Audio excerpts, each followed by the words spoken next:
जिनके वजूद होते हैं वो बिना पद के भी मजबूत होते हैं। ये शायरी राजकुमार सैनी पर सही बैठती है। चुनावी माहौल गर्म है, बयानबाजियों का दौर भी तेज हो चला है। नेताओं की रैली जोर पकड़ चुकी है और जनता की अदालत में नेताओं की अग्नि परीक्षा का वक्त आ गया है और इसी अग्नि परीक्षा में राजकुमार सैनी का जलवा बरकरार है। ये हम नहीं कह रहे बल्कि पिछले कुछ महीनों की राजनीति की चर्चा कह रही है। राजकुमार सैनी ने समाज को अपने साथ ऐसे जोड़कर रखा है कि प्रोग्राम किसी का हो, चर्चे राजकुमार सैनी के होने जरूर हैं। पहले जींद में हुई सैनी महापंचायत में और अब कुरुक्षेत्र में हुई महात्मा ज्योतिबा फुले जयंती पर राजकुमार की एंट्री और भाषण ने सैनी समाज के लोगों का दिल जीतने का काम किया है।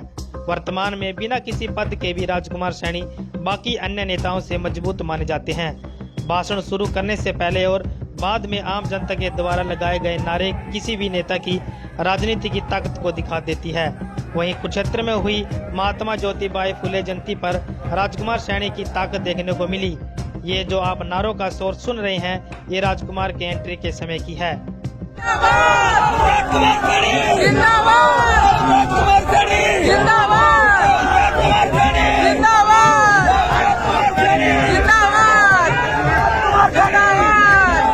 इसी पर एक शायरी याद आती है, बदल जाओ वक्त के साथ या फिर वक्त बदलना सीखो, मजबूरियों को मत कोसो, हर हाल में चलना सीखो। राजकुमार सैनी अपने भाषण के नाम पर जाने जाते हैं। जो दिल में होता है वो बोल देते हैं। कड़वे जरूर हैं लेकिन बात 100% की कह जाते हैं।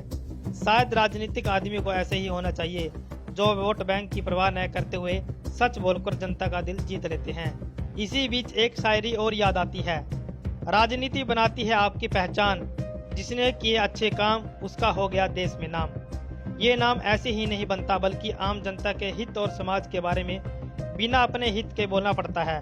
जिसकी फैन आज राजकुमार सैनी की जनता हो रही है वो राजकुमार सैनी है। चाहे कोई भी समाज हो, राजकुमार सैनी के बोलने के तरीके और भाषण को जरूर सुनते हैं। शायद ही सैनी समाज में ऐसा नेता कोई और होगा या आएगा, लेकिन आज सैनी समाज को एकजुट और मजबूत करने का काम किसी ने किया है तो वो राजकुमार सैनी ने किया है।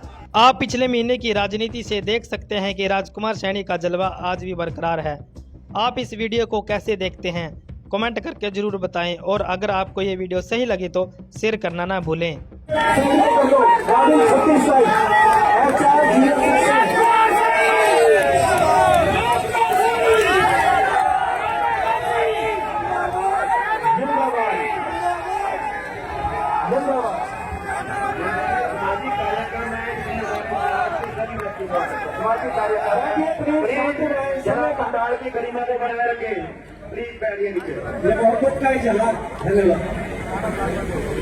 आज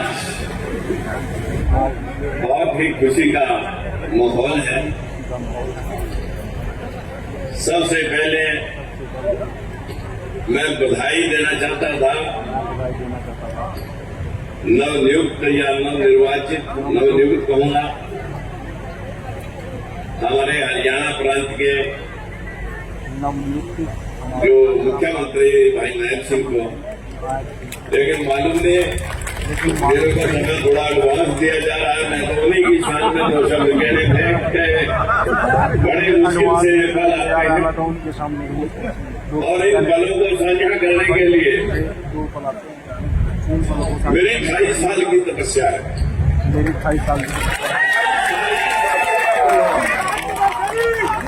मेरे भाइयों, लेकिन मैं बधाई देना चाहता हूं, अभी वो यहाँ पर नहीं आए,